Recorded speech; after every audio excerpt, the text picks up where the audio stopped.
shepherd, I'll walk with him always. He leads through green pastures, I'll walk with him always. Always, always, I'll walk with him always. Always, always, I'll walk with him always. The Lord is my shepherd, I'll walk with him always.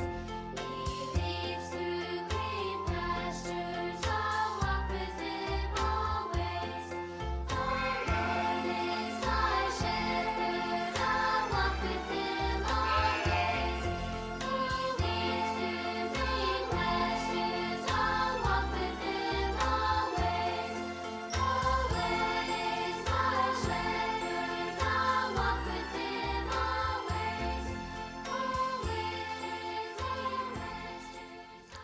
Jien Sister Teresa nsellimlek u nilqek għal programm ieħor Fejn Tagħmmar Mgħallem, il-paċi miegħek. Insejħu Trinità Qaddisa fostna fl-isem tal-Missier u tal-Iben u tal-Ispiritu Santu. Amen. Eżis semmija, għandna llum għall-lezzjoni divina tagħna xena verament sabiħa qudiemna. Dan Ġesu li ma jedda għad jipprova jikkonvinċi lili u lilek li hu mimli tenerezza, mimli mħabba u ħlewwa għalik u għalija. Forsi tiftakru li fl-aħħar skeda li kont magħkom spiċċajna nagħmlu il-lezzjoni divina tagħna propju fuq kliem li jsaħħrek li qal dan il-personaġġ speċjali meta xebbaħ lilu nnifsu ma' raj tajjeb. Ħafna huma ġbijat li juża dan Ġesu biex ifissrilna min hu. Imma naħseb din ix-xbija ta' raj tajjeb hija l-aktar waħda maħbuba minn kulħadd. Hekk kienet mill-ewlenin insara. Ixebbaħ lilu mar-raj tajjeb. U dan għaliex jagħmlu? Jagħmlu propju biex iserraħ rasek u rasi li hemm min jaf sew kif jieħu ħsiebna. Dan ir-raj Ġesu li 2000 sena ilu qal, in-naċ tiegħi jisimgħu leħni. Ejjew nindunaw li wara dan iż-żmien kollu la wiċċu u lanqas il-leħen tiegħu ma' qdiemu. Dan Ġesu li jekk issaqsih fejn tagħmmar Mgħallem ikun pronti wieġbek ejja wara. Ejjew illum eżis semmija immorru ma' dan Ġesu nagħmru miegħu għal ftit tal-ħin u nerġgħu nisimgħu dan il-kliem kollu tenerezza ħireġ minn fommu. Nibdew il-lezzjoni divina tagħna billi nirriflettu fuq il-ftit versi minn San Ġwan kapitlu 10 versi 27 sa 30. F'dak iż-żmien Ġesu qal isimgħu xi ġmil ta' kliem. In-naċ tiegħi jisimgħu leħni u jiena narafhom u huma jimxu warajja.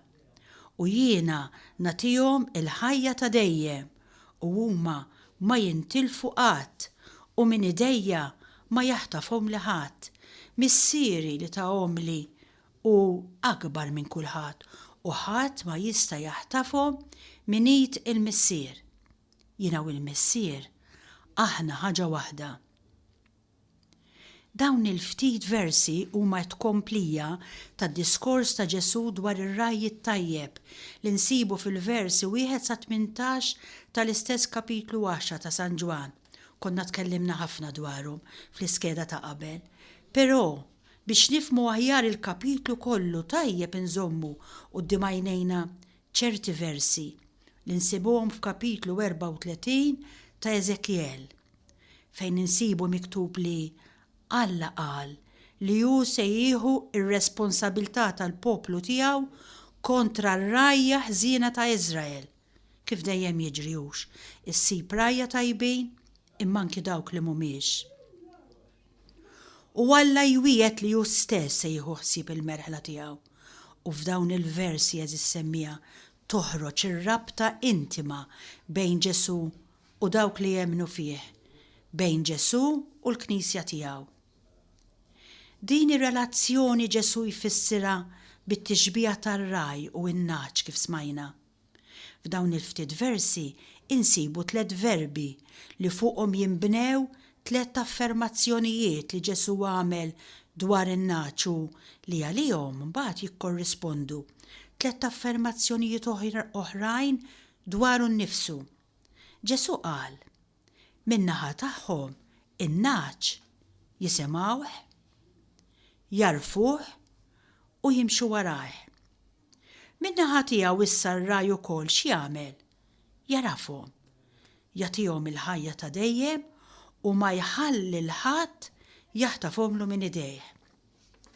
Dawn l-affermazzjonijiet Ġesu jrid juri l-kwalità u l-intensità tar-relazzjoni tiegħu ma' dawk li jridu verament jimxu warajh.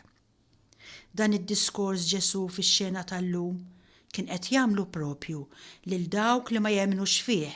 Dak il-ħin veru kien qiegħed iwieġeb lill-Fariżej li bdew ilumuh għax fejjaq wieħed għama meta kien is-Sibt. Imma llum dan il-kliem eżissemmija qed jgħidu anke lilna. B'dan id-diskors Ġesu ma jrid jikkundanna lil ħadd imma jixtieq jgħin lil dawk li ma jemnux fih biex jiskopru l-għama tagħhom u jfittxu d-dawl. U r-raj it-tajjeb kull ma jixtiequ li jfittex in-naġa il-mitlufa. Fil-bidu tas-silta tal-lum Ġesu beda billi qal, in-naċ tiegħi jisimgħu leħni.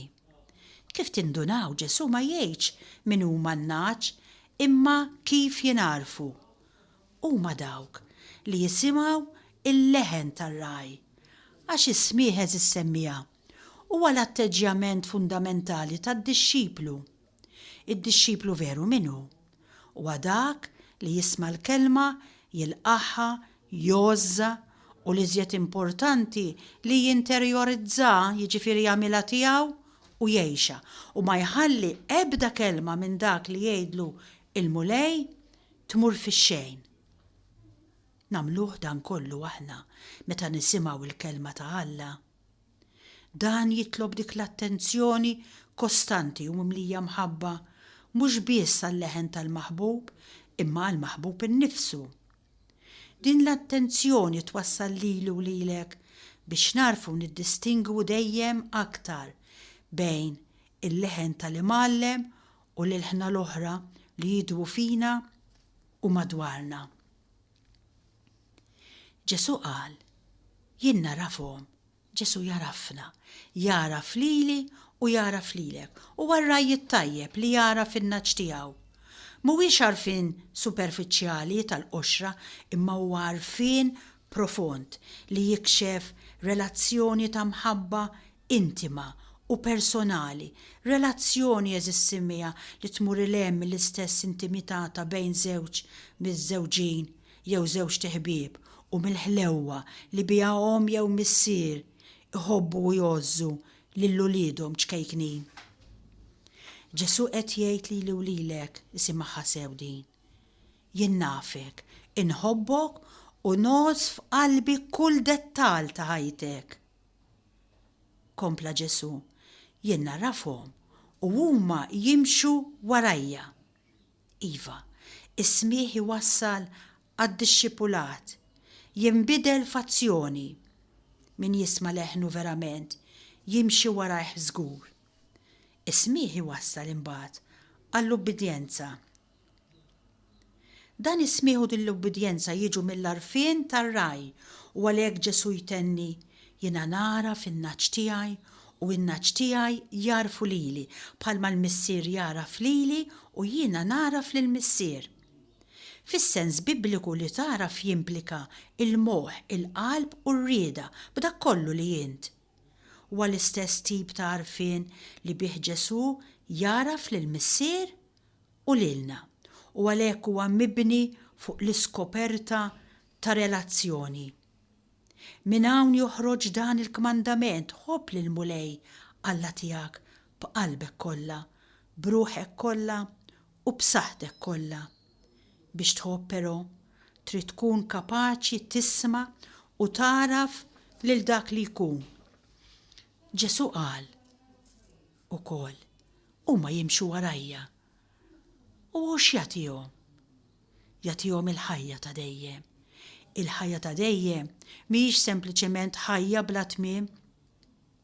imma hija l-istess ħajja divina, il-ħajja ta' Alla nnifsu. Hija parteċipazzjoni fl-istess relazzjoni ta' mħabba li taqqat il-Missier u liben fl-Ispirtu Santu. Din il-ħajja ta' dejjem tinkiseb diġà f'din id-dinja bl-arfin tar-raj, anzi tikkonsisti propju f'dak il-kliem li qalilna Ġwanni. Din hi l-ħajja ta' dejjem li jarfu lilek Alla waħdek veru u lil Ġesu Kristu li inti bat. Mela, għax jien narafhom u huma jarfu lili, jrid jgħid Ġesu, dawn se jkollhom il-ħajja ta' dejjem li jiena stess nagħtihom. Dan hu lan li għalih Ġesu tagħna ġie fid-dinja u stess qal, jien ġejt biex intom ikollkom il-ħajja u l-ħajja bil-kotra. Ġesu f'din is-silta tal-Vanġelu li qrajna jispiċċa bil-kliem sbieħ meta qal, u dawn ma jintilfu qatt u minn idejja ma jaħtafhom li ħadd. L-idejn eżis semmija jindikaw il-qawwa, is-seta, il-ħila li wieħed jaġixxi.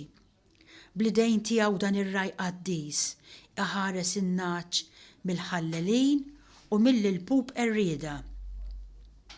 Barelta, waqt li Ġesu jinsab f'idejn l-edewwa tiegħu dawk li ma jemnux fih, iserraħ ras in-naċ tiegħu u jgħidilhom li ebda turment mu se jmisshom. Huwa jħabbar li se jixterdu quddiem l-iskandlu tas-salib għax hemm miktub nidrob ir-raj u l-merħla tixteret. Imma fl-istess ħin Ġesu iwiegħed li wara li jqum mill-mewt jerġa' jiġbor l-uliet imxerda ta' Alla. B'dan il-mod jienu int nifhmu il-qawwa tal-idejn setana ta' dan ir-raj tagħna, idejn li jagħmlu weġubijiet huma l-istess idejn imsamra mas-salib, idejn eżis semmija feruti bl-imħabba, imma għalhekk setana idejn li xejn ma jaħrab minnhom għax huma l-istess idejn tal-Missier. Dan ir-raj it-tajjeb jiżgura lin-naċ tiegħu lili u lilek li ħadd mu se jaħtafna minn idejh, għax idejh huma l-istess idejn tal-Missier li ta' omlu. Fil-fatt jgħidilna, Missieri ta' omli huwa akbar minn kulħadd u ħadd ma jista' jaħtafhom minn id il-Missier. Jiena u l-Missier spiċċa jgħid aħna ħaġa waħda. Ġesu rċieva kollox mingħand il-Missier u ma jrid li xejn ma jintilef minn dak li tah il-Missier. Ir-rieda ta' minn bagħadni qal darba hija din li jien ma nitlef xejn minn dak kollu li tani iżda li nqajjem mill-imwiet lil dawk li jemmnu fija fl-aħħar jum. B'dan il-mod ikun qed jagħti l-ħajja ta' dejjem. Għalhekk meta Ġesu kien qed jitlob l-aħħar talba tiegħu qal, Missier Qaddis, ħarishom f'ismek il dawk li inti tajtni. Iva eżis semmija, kull bniedem jinsab fl-idejn sodi ta' Alla huma l-idejn li sawruh u għamluh, l-idejn li fuq il-pala tagħhom hemm imnaqqax ismi u ismek ta'. L-idejn kollha mħabba ta' dan missierna li lesti jerġgħu jilqawna kull meta aħna nitbedu u nerġgħu lura għandu. L-idejn kollha ħlewwa ta' li tmil fuq ulieda u tħaddanhom magħha. Daw l-idej qaddisa li għat jixxuttaw kull dema minn għajnejna. Iva nerġgħu nisimgħu x'qal Ġesu. Jiena u l-Missier aħna ħaġa waħda. Li tafda lilek innifsek lil Ġesu jfisser eżis semmija, tpoġġi lilek innifsek f'idejn il-Missier, għax hu u l-Missier jaġixxu bl-istess seta u huma mmexxija mill-istess imħabba. M'hemmx sigurtà u imħabba akbar għal min jemmen f'Ġesu. Dan huwa wkoll is-sigriet tal-għaqda fil-merħla waħda ta' Kristu, kif int fija Missier u jiena fik, kompla jgħid Ġesu. Ħajkunu huma wkoll ħaġa waħda fina. Wara li smajna dan kollu, nixtieq nistaqsik lilek li qed tisma'. X'tip ta' relazzjoni hemm bejnek u Ġesu? Xi jfisser għalik u anki għalija li Ġesu u r-raj tagħna? Xi jgħidlek il-fatt li hu jafek, jaċċettak u jħobbok? Min-naħa tiegħi qed infittex li nisimgħu li nimxi warajh. Ejjew eżis semmija, meta nisbaljaw u nitfixklu, inqedu lilna nfusna fidejn dan Ġesu, ir-raj it-tajjeb tagħna bħal naġa li ntilfitlu u x'ħin saba rifaħħa fuq spallejh.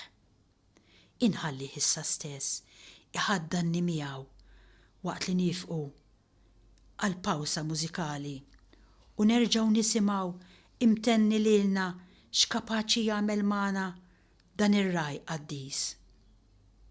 Għalikom is-silta. The Lord is my shepherd.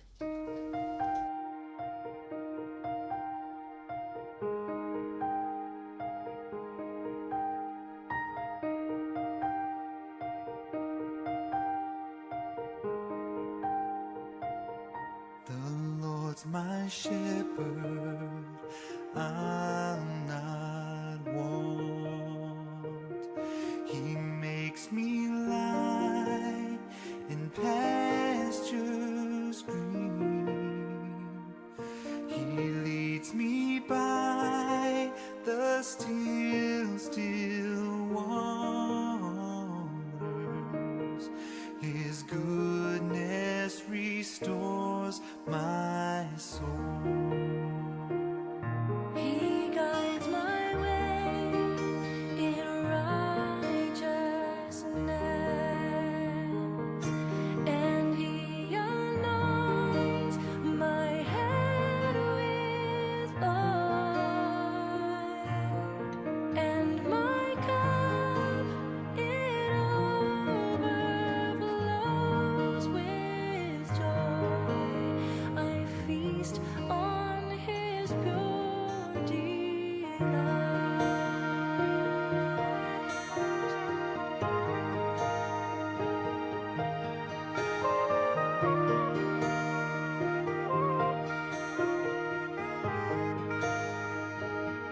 And though I walk the darkest path, Darkest I path, will not fear the evil one. For you are with me, and your rod and staff are comfort I need to know. And I will trust in you alone. Yes, I will trust in you alone. For your endless mercy follows me. Your goodness will lead me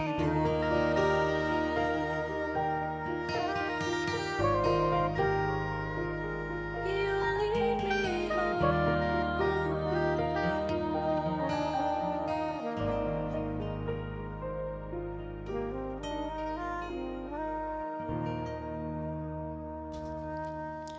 Inkomplu eżis semmija, nirriflettu ftit ieħor fuq din is-silta ferm sabiħa u importanti. Il-mulej jurini li hu r-raj tajjeb tiegħi u l-veru tajjeb għax jieħu ħsieb in-naġġ tiegħu waħda waħda, dejjem u f'kollox. Iva Ġesu biex jurina li hu tassew ir-raj x'għamel, mitalina, mitu biex jien u int ngħixu. Għanna l-eżempju tiegħu biex f'kull prova tal-ħajja narfu li r-raj għadda qabilna u aħna nserħu moħħna li mar biex ilestinna post fil-għena tal-ġenna. Ġesu f'din is-silta tal-lum jgħidilna li hu r-raj it-tajjeb li taħajtu għalina. Nożza f'qalbi din il-qlubija li wera Ġesu meta miet għalija biex nara lilu bħala r-raj ta' ruħi u nimxi warajh. Lili Ġesu jafni aktar milli jiena naf lili nnifsi. Iżda jien lil Ġesu nafu, ekku nerġa' nistaqsi, nafu ta' bilħaq. Naf li bħala ir-raj it-tajjeb jieħu ħsieb il-marit, il-ferut, l-imwarrab, l-midneb, l-milmexa fix-xewk tal-ħajja. Naf li lil dik in-naġa li saba miġruħa, refaħħa fuq spalleh, dewwija, ta' ħafna aktar attenzjoni milli ta' lil dawk li kienu f'saħħithom. Hekk jagħmel Ġesu ma' ruħ li jsiba mweġġa bit-tiġrib tal-ħajja. Le, Ġesu ma jwarrabiex iżda jagħtiha aktar attenzjoni u joffrira il-kura li jkollha bżonn. Lil Ġesu jien nafu bħala missier ħanin jew bħala xi ħadd li ħalaqni u ħallini nfendi għal rasi. Jekk nafu bħala r-raj ta' ruħi eżis semmija, mela m'għandix għalfejn nibża u s-sigurtà tiegħi. Ir-raj jħobb lili u lilek naċ tiegħu. Anki wkoll lili u lilek Ġesu jħobbna hekk preċiż kif aħna. U dan għandu jagħmlilna kuraġġ biex nibqgħu mexxin il-qudiem ferħana. Le Ġesu jħobbni m'għandi norbot qalbi ma' ħadd u ma' xejn. Dan il-maħbub Ġesu tagħna joħroġ lilna naċ tiegħu lejn il-merat ta' dejjem. Kristu ir-raj u l-assis ta' ruħna li jsir il-bib tan-naċ sabiex jimxu lejn merat kollhom ħdura fejn hu stess isir ikel għalihom. Ir-raj veru huwa dak eżis semmija li jaf ukoll it-triq iebsa meta tgħaddi mill-witt tal-mewt. Jaf saħansitra it-triq tal-aħħar u s-solitudni li fiha ħadd ma jista' jikkunslak. Imma hu iva jimxi miegħi u jmexxini biex naqsamha miegħu. U nnifsu mexa din it-triq għadda mill-witt tal-mewt imma rebaħa u reġa' ġie biex iseħħibna issa u jaċċertana li flimkien miegħu nistgħu insibu t-triq. L-arfien li dan ir-raj tajjeb jeżisti u li sa jissieħeb miegħi saħansitra fil-mument tal-mewt. Mhux biss, imma wkoll li l-ħatar tiegħu u l-asluġġ tiegħu sa jwensuni anki f'dak il-ħin li forsi inħossu kifer. U għalhekk ma nibżax mill-ħsara. Din kienet it-tama l-ġdida li jenet u għadha tgħin ħajjiet dawk li jemnu f'dan ir-raj qaddis. Ġesu iva juri li l-medjazzjoni tiegħu hija differenti ħafna minn dik ta' oħrajn li kienu qablu. Hawn qed jirreferi għal dawk responsabbli mill-poter politiku u reliġjuż fosthom il-Fariżej li magħhom kif qedtilkom fil-bidu kienet qed isseħħ il-polemika wara l-fejqan tar-raġelama. Il-fatt li dawn il-Fariżej huma ħallelin u briganti u muri fir-rifjut tan-nies li jisimgħuhom u li issa qed jimxu wara Ġesu. Ġesu għamilha ċara u tonda u qal, jiena naf li wara li nitlaq jien jidħlu fostkom il-pub qalila li l-merħla ma jaħfru ilix u minn fostkom stess għad iqumu xi wħud li jgħalmu dak li hu kontra sewwa bil-ħsieb li jdawru oħrajn għal warajhom. Wara dan kollu li smajna, ejja nippruvaw nisimgħu leħnu u nimxu warajh.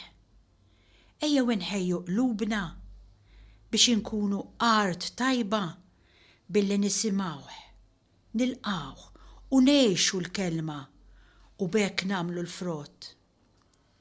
Aktar ma naqdu lilna nfusna ma' Ġesu permezz tat-talb, l-Iskrittura mqazza, l-Ewkaristija, is-sagramenti iċċelebrati u mejxa fiħdan il-Knisja u fi spiritu ta' fraternità, aktar se tikber fina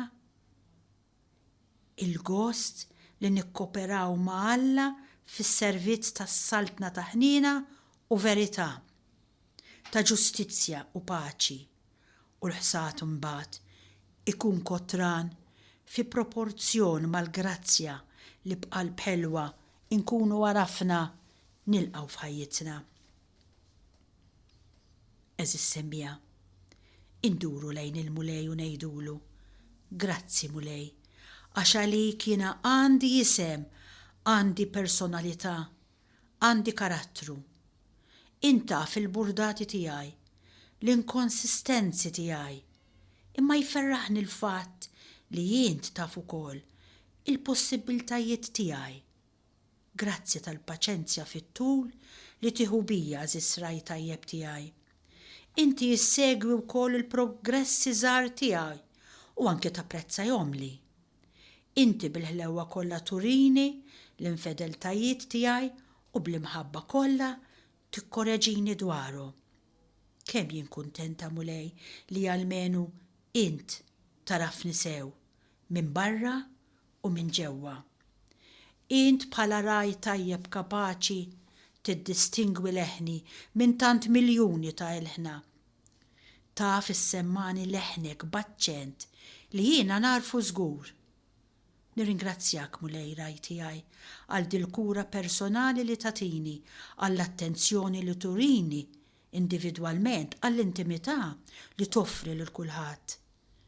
Nitolbok mulej, tħallinix nintilef fil-massa, tħallinix niprova ninħbilek u niskartalek, tħallinix le naħli dan il-privileġġ tant kbir u prezzjuż. Min bħalek mulej, raj tajjeb tiegħi, jimpurtaħ daqshekk minni. Min jimpurtaħ li jkun jafni daqshekk. Mulej, kemm nixtieq nerġa' nsaqsik, fejn tagħmar Mgħallem? U kif nisma' leħnek ħelu jgħidli, ejja wara, inkun pronta u niġi bil-ġiri għal għandek, għax intarafni mulej. Inti bqa' miegħi, int taċċettani kif jien u tħenna lija. Ħallini mulej, inqiegħed li l-nifsi fiħdanek bħal naġa mitlufa, imma li qiegħda mħadna miegħek persważa li inti l-mulej u l-veru raj tajjeb tiegħi. Allura, imħadna miegħek ma jkun jonqosni xejn aktar. Kompli dejjem arafni mulej u ibqa' ħenna lija. Insellem lilek li kont magħna għal dan il-programm. Il-paċi miegħek.